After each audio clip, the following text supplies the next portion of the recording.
우리나라가 지금 세계적으로 방역 모범 국가고 굉장히 위생 관리를 잘하고 있는데도 불구하고 불편하기는 그지없는 것 같습니다.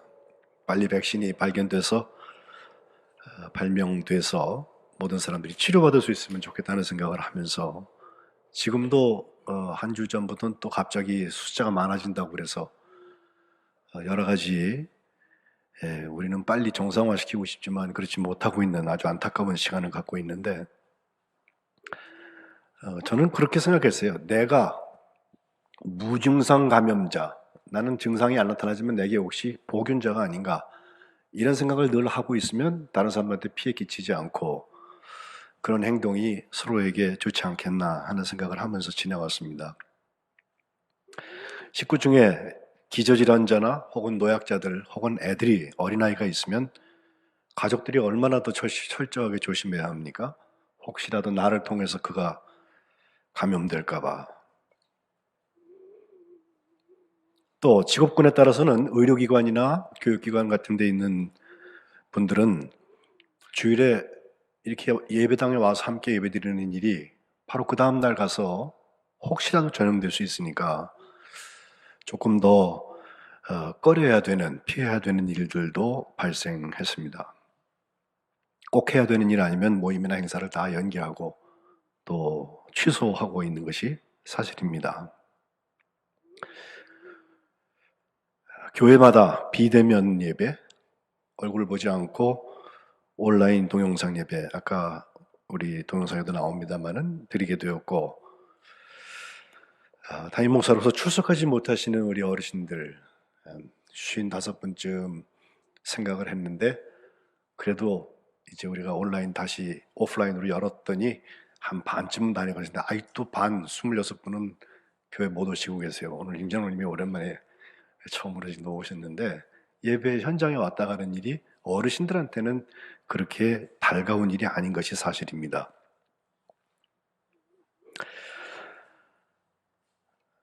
죄송한 마음도 있고 한편 고마운 마음도 있습니다.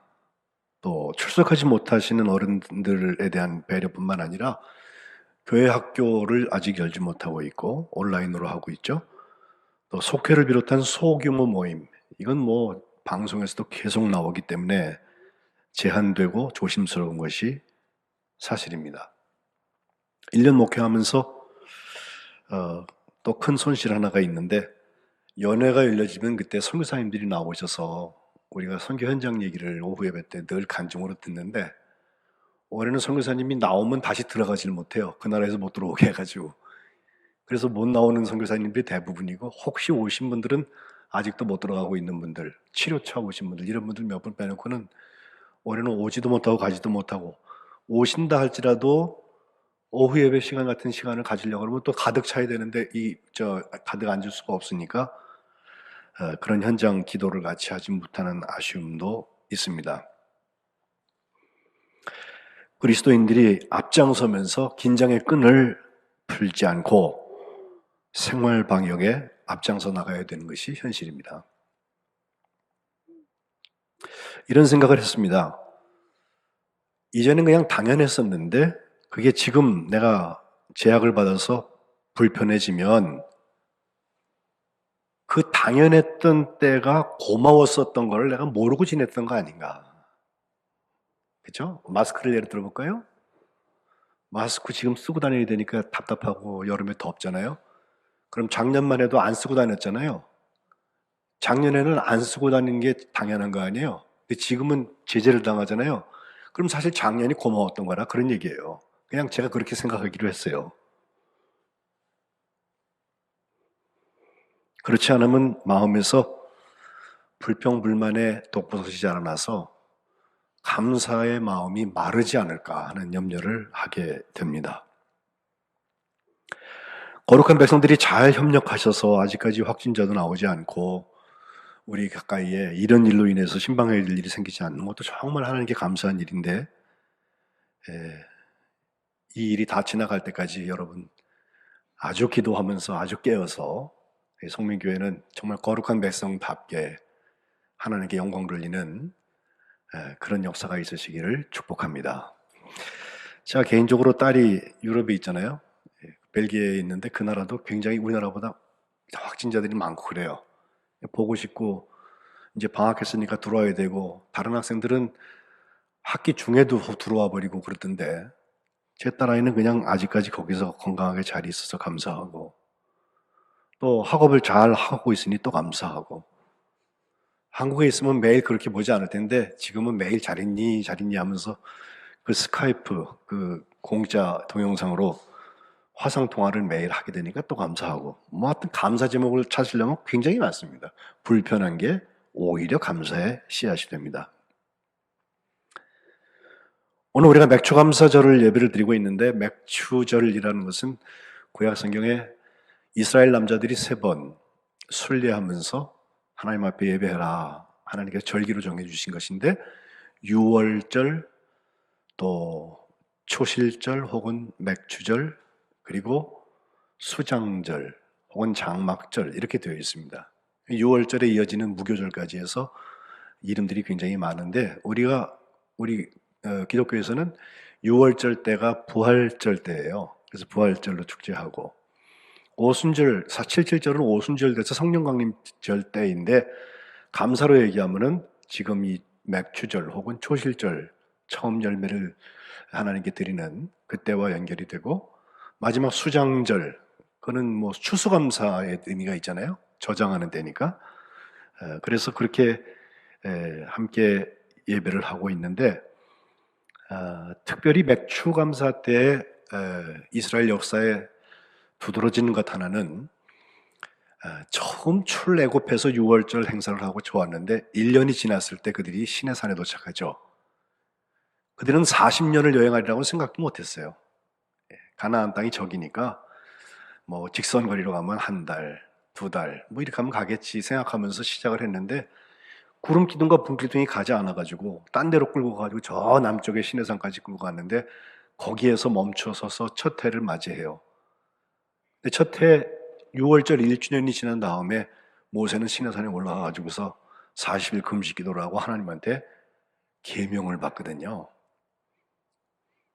그래서 계명 받을 때쯤 한 것이 바로 초실절쯤 된다. 시간적으로 맞기 때문에 나중에 이들이 그 팔레스타인 지역, 유대인들이 살던 그 지역에서 살 때는 초실을 드리면 되지만 뭐 포로로 잡혀갔다 할지 이렇게 나라를 잃어버렸을 때에는 자기들이 경작해서 드릴 게 없기 때문에 더 중요하게 생각한 것이 하나님께서 우리에게 주신 율법 곧 계명을 지키는 것 이것을 굉장히 중요하게 생각해서 마치 우리나라에 제헌절이 있는 것처럼 6월절은 독립기념일이고 광복절 그리고 맥추절 혹은 이 초실절 이것은 하나님께서 우리에게 율법을 주신 날 제헌절 같은 생각들을 하면서 축제를 지켜왔습니다. 물론 수장절은 추석이나 추수 감사절이라고 생각하시면 됩니다.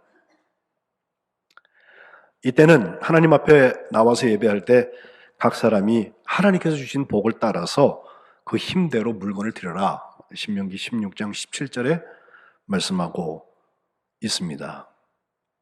우리는 이 절기를 이때에 따라서 똑같이 뭐 구약 절기로 이스라엘 절기로 우리가 다 지키지는 않지만 7월 첫 주에 지나간 상반기 6개월 동안에 하나님께서 우리를 인도해 주신 것을 감사하면서 이제 남은 반년을 또 하나님께서 인도해 주시기를 기대하는 마음으로 하나님 앞에 감사의 시간을 갖게 되는 것입니다. 감사의 대표적인 말씀으로 여러분도 다 아시는 데살로니가전서 5장 16절로 18절 말씀. 그렇죠? 항상 기뻐하라. 쉬지 말고 기도하라. 그리고 범사에 감사하라. 이것이 그리스도 예수 안에서 너희를 향하신 하나님의 뜻이라고 18절에 기록하고 있습니다. 이 범사에 감사. 그래서 우리 교우들 중에도 매주일 범사에 감사 예물을 하나님께 드리는 분들이 계신데 모든 일에 감사한다고 하는 것은 특별한 목적을 가지고 감사하는 것을 방해하거나 저촉되지 않습니다. 그런 점에서 우리가 감사의 절기를 함께 지켜서 하나님께 영광을 돌린다고 하는 것은 어떻게 보면 상징적인 것이고 어떻게 보면 함께 할 수 있는 한 공동체의 신앙 고백이라고도 볼 수 있습니다.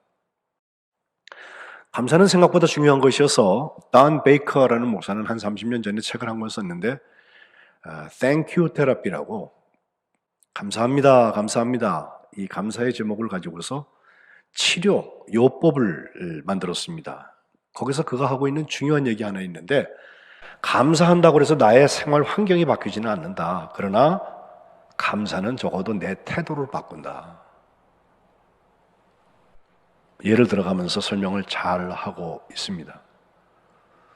성민교회가 1년에 맥주감사와 추수감사 때 하나님 앞에 감사의 제사를 쌓는 것은 영적인 의미가 있어요.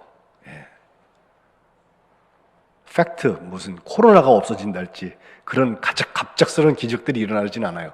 그러나 우리의 태도는 바꿀 수 있어요. 입이 이만큼 나와가지고 불평하던 사람이 하나님 감사합니다 하면서 자기를 다스리는 거죠. 최근에 어떤 사람은 사랑으로부터 감사가 생겨났고 감사하는 습관을 통해 사랑을 배운다는 글을 제게 보내주었는데 가만 보니까 감사와 사랑이 얼마나 밀접한 관계가 있는지 그걸 잘 설명해 주고 있었습니다. 오늘 저는 요한일서, 사랑의 사도인 요한이 기록한 편지에서 거기 사랑에 대한 이야기를 주로 하고 있는데 그 사랑 속에서 감사의 이야기들을 같이 읽고 싶은 것입니다. 가장 큰 전제는 하나님이 사랑이시기 때문에 그 사랑의 영을 받은 우리는 서로 사랑한다는 것입니다. 그래서 요한일서 4장 11절에 보면 하나님이 이같이 우리를 사랑하셨은즉 우리도 서로 사랑하는 것이 아예 마땅하다 그랬어요. 그리고 12절 어느 때나 하나님을 본 사람은 없다. 그러나 만일 우리가 서로 사랑하면 하나님이 우리 안에 거하시고 하나님의 사랑이 우리 안에 온전히 이루어진다고 그랬습니다. 저는 이것 자체가 우리에게 감사의 제목이라고 봐요. 하나님이 우리 안에 계시다.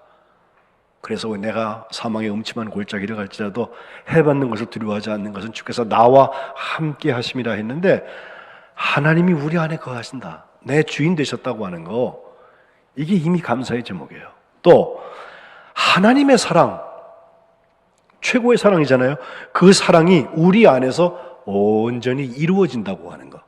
이게 성령의 역사로 나타나고 있는 것입니다. 오늘 본문 18절과 19절로 들어가 보면 자녀들아 우리가 말과 혀로만 사랑하지 말고 행함과 진실함으로 사랑하자 그랬습니다. 사랑은 우리의 입에 있는 것이 아니라 우리의 손과 발에 있습니다. 또 마음에 있습니다. 그걸 통해서 19절에 보면 우리가 진리에 속한 줄을 알게 되고 또 우리 마음을 주 앞에서 굳세게 한다고 했습니다. 우리가 보통 사람의 크기는 그의 사랑의 크기입니다 라는 말을 하는데 한번 바꾸어 보면 사람의 크기는 그의 감사의 크기요. 그것은 하나님의 사랑의 영에 사로잡힌 사람들의 열매인 것입니다. 제가 바라기는 2020년 남은 시간을 우리가 함께 지내는 동안에 지금 우리가 세 가지 목표를 가지고서 희생과 용서와 나눔 가져가잖아요. 바로 그런 사랑들이 하나님의 사랑의 영을 통하여서 우리에게 감사의 열매로 나타나는 복된 여러분들 다 되시기를 주님의 이름으로 축복합니다. 이제 두 번째 생각할 것은 하나님의 사랑의 크기랄까요? 크신 하나님의 사랑 그리고 성령, 사랑의 영에 대한 얘기입니다. 오늘 20절에 보니까 하나님은 우리 마음보다 크시다는 표현이 있어요.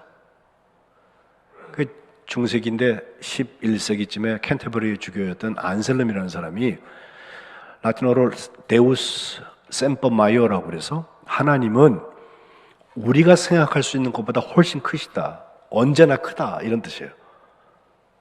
그렇죠. 우리가 헤아릴 수 있는 틀 안에 들어와 있는 하나님은 사실 진짜 하나님이 아니죠. 하나님의 일부분이잖아요. 근데 이것은 하나님의 몸체의 크기를 얘기하는 것이 아니라 제일 잘 느낄 수 있는 부분이 뭐냐? 하나님의 사랑의 크기예요. 하나님의 사랑이 거기까지 끝날 것 같은데 한 번 더 있어요. 그렇다고 안심하면 안 됩니다. 그러나 정말 하나님의 사랑의 크기가 우리의 마음보다 훨씬 크시다. 또 하나님이 모든 것을 아신다라고 하는 것은 우리 일거수일투족을 다 헤아려 가지고 잘못한 것들은 다 기억해놨다 나중에 벌 주려고 하는 것이 아니라 혹시 우리를 책망할 마음이 우리에게 있어도 하나님의 사랑의 크기가 크고 하나님이 모든 것을 아시기 때문에 그 크신 하나님의 사랑, 그 사랑의 영에 사로잡힌 사람들이 이제 사랑과 감사의 길을 갈 수 있다는 것입니다. 여기에 구원의 기초가 있습니다. 요한복음 3장 16절, 복음 중에 복음이죠. 하나님이 세상을 이처럼 사랑하사. 어떻게 사랑하셨어요?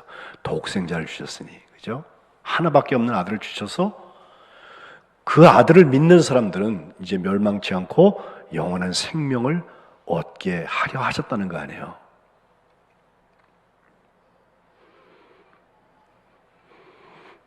안타깝게도 그리스도인들이, 하나님을 믿는다는 사람들이 내가 아는 하나님으로 하나님을 축소해서 하나님을 치사하고 째째하고 쪼잔한 하나님으로 만들어버리는 예가 있어서 진짜 하나님의 사랑의 크기를 맛도 보지도 않고 그려보지도 않습니다. 분명한 것은 하나님의 사랑의 크기는 사람의 사랑으로 비교할 수 없을 만큼 큰 사랑이요, 그렇기 때문에 무제약적으로 우리를 용서하시는 것입니다.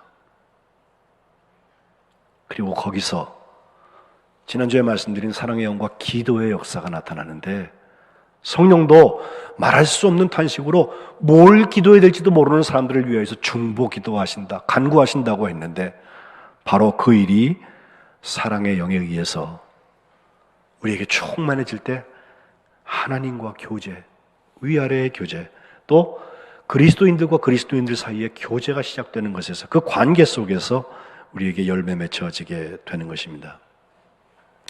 코로나같이 어려운 일이 있어도 우리 믿음의 동료들이 같이 있다고 하는 것 참 든든한 일이에요. 내가 어려워지면 날 도와주기 때문이 아니라 그가 살아가는 모습과 내가 살아가는 모습 사이에 하나님의 사랑의 역사가 있기 때문에 그렇습니다. 기도의 원리가 여기 있죠. 21절, 22절. 만일 우리 마음이 우리를 책망할 것이 없으면 하나님 앞에서 담대함을 얻는다. 그리고 22절에는 무엇이든지 구하는 바를 하나님께로부터 받는다라고 말씀하고 있어요. 제가 딸을 하나 키워보았는데 그 딸아이가 제게 뭘 요구할 때가 되면요, 오래 길게 설명 안 합니다. 아빠 이거 주세요, 끝. 딸은 아빠한테 그렇게 하는 거 아니에요? 그러면 제가 알아서 필요하다 싶으면 최선을 다해서 그에게 구해줍니다. 그 어렸을 때 유럽에서 애를 낳아가지고서 키우는데, 그땐 저희가 아주 버는 게 없어가지고 힘들었으니까. 한 번은 큰 슈퍼에가 데려갔더니 그 앞에 바비 인형이라고 애들이 가지고 노는 그 여자아이라서 인형이 있는데, 삐죽삐죽 기다란 그 인형인데, 그게 하나 갖고 싶었던 모양이에요. 그러니까 이 아이가 그 인형 주변을 빙빙 돌아요. 근데 아빠가 안 사주는 거 아니까 이렇게 쳐다보면서 아빠 저거 없어도 돼요, 이렇게 말하는 거예요. 주지도 않았는데. 알았다 그래 놓고 아끼고 모아가지고 그거 몇 푼 되지 않는 거지만 결국은 사서 그 아이에게 준 일이 있습니다. 그 엄마한테 야단을 맞아도 제가 맞고 딸한테 사주는 거, 그게 어떤 면에서 아빠일 것 같아요. 아빠에게 담대하게 요구할 수 있는 딸, 아들, 그리고 그 아들, 딸을 위하여서 꼭 필요한 것이라면 무엇이든지 그에게 주려고 하는 아빠, 이것이 크신 하나님의 사랑과 성령의 관계에서 일어나는 기도 응답의 원리에 적용이 됩니다. 힘들고 어려울 때, 혼자 된 것 같을 때, 아니요, 거기도 하나님이 함께 하세요. 끝없는 사랑으로 함께 하세요. 바라기는 그 사랑의 영에 사로잡혀서 그 크신 하나님의 사랑의 주인공들이 다 되시기를 주님의 이름으로 축복합니다. 마지막 하나는 계명에 대한 이야기를 좀 해야 돼요. 22절 하반절에 보니까 이는 우리가 그의 계명을 지키고 그 앞에서 기뻐하시는 것을 행함이라 라고 말씀했어요.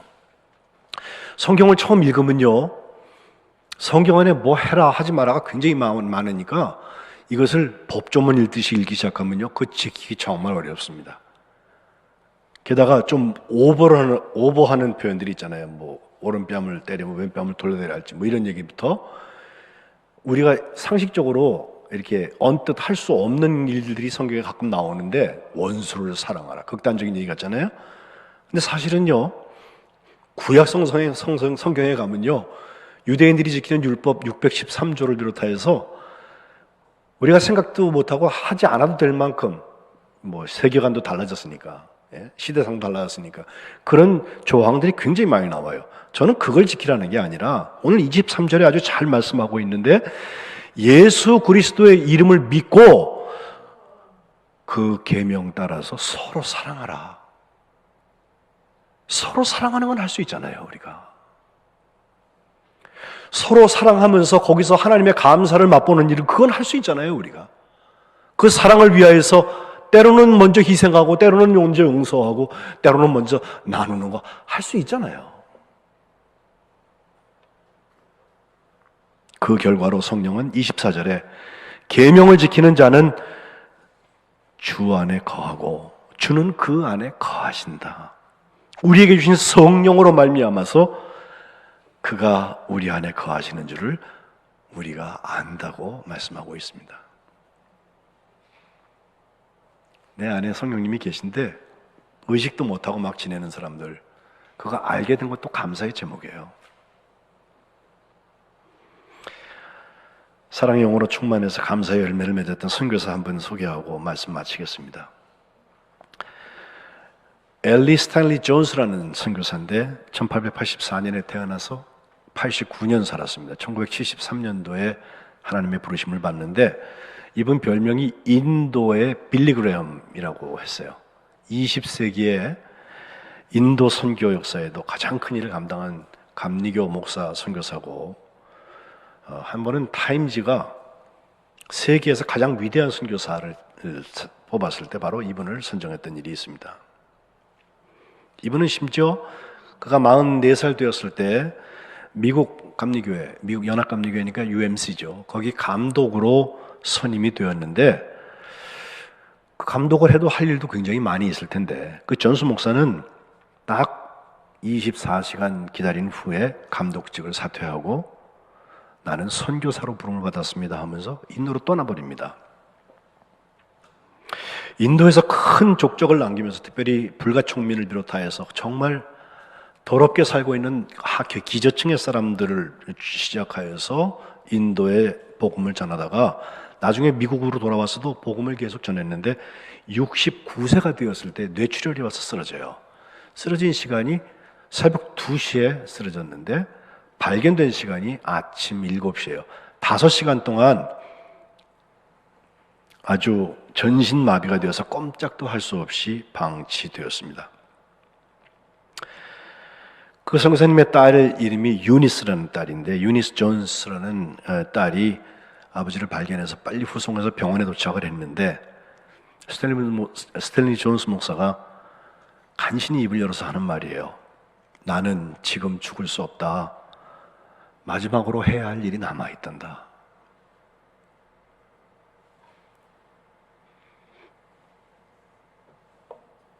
나는 지금 죽을 수 없다.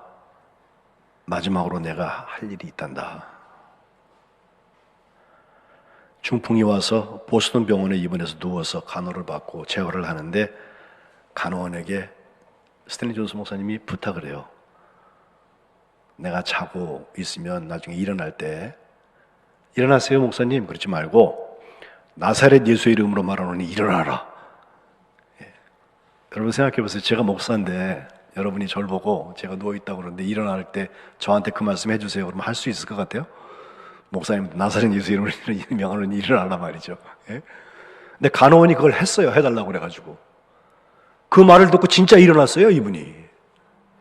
그래가지고 간 게 다시 인도로 돌아가서 20년 동안 더 선교사로 일을 감당하다가 89세가 돼서 하나님의 부르심을 받습니다.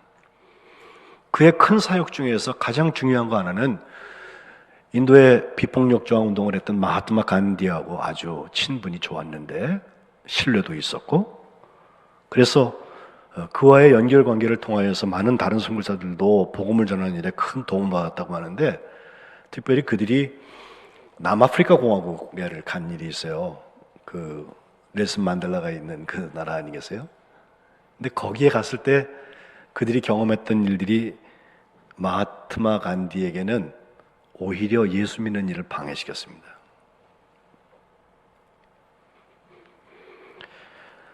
남아공에서 활동하고 있던 영국 성공회 선교사가 하는 분이 계셨는데, 찰스 프리어 앤드류라는 분인데, 그분을 좀 만나보고 간디가 거기 설교도 좀 들어보고 그러고 싶어서 그 교회를 가려고 갔는데, 그 교회를 갔더니 유색 인종들에게는 문이 닫혀버린 거예요.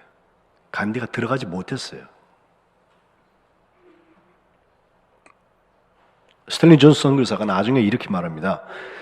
이 레이시즘, 인종주의라고 하는 것은 여러 가지 묵과할 수 없는 죄를 양산해냈지만 그 가운데 최악이 뭐냐? 여자가 낳은 사람 중에서 가장 위대한 영혼을 가졌던 한 인간이 결단을 내리려고 하는 그 순간 예수님 그리스도의 모습을 가려버린 일, 그게 최악이었다. 바로 간디가 복음을 받아들이고 예수님을 영접하지 못하게 됐던 이유가 그 순간이었다는 거예요. 이 간디의 자서전을 써준 거를 나중에 누가 읽냐면 마틴 루터 킹 주니어라고 흑인 그 해방운동했던 그분이 읽고서 감동을 받아서 그도 비폭력 저항운동을 하게 됐다고 하는데, 바로 스탠리 존스 선교사가 그 글을 썼습니다. 그가 73년도에 돌아가신 다음에 2년 후에 책이 한 권 나오는데 The Divine Yes, 하나님의 긍정, 하나님의 예스가라고 하는 그런 책이 나오게 되는데, 고린도후서 1장 20절 말씀을 풀고 있어요. 하나님의 약속은 얼마든지 그리스도 안에서 예스가 된다. 그런즉 그로 말미암아 우리가 아멘 하여서 하나님께 영광을 돌리게 된다고 했습니다. 스탠리 존스 선교사 얘기는 제가 앞으로 기회 있는 대로 여러분께 많이 말씀 좀 해드릴게요. 근데 그 얘기에서 제가 보는 가장 큰 것은 하나님의 사랑이 그의 삶 전부에 감사로 열매 맺어지고 있다는 것입니다. 오늘 맥주감사절을 지내면서 우리에게 감사 제목들을 다시 한번 잘 정돈하시고, 감사에는 2등하지 마십시오. 그 감사가 우리가 하나님의 아들, 딸인 것을 분명히 보여주게 될 것입니다. 감사하는 거룩한 백성들 되시기를 주님의 이름으로 축복합니다. 기도하겠습니다.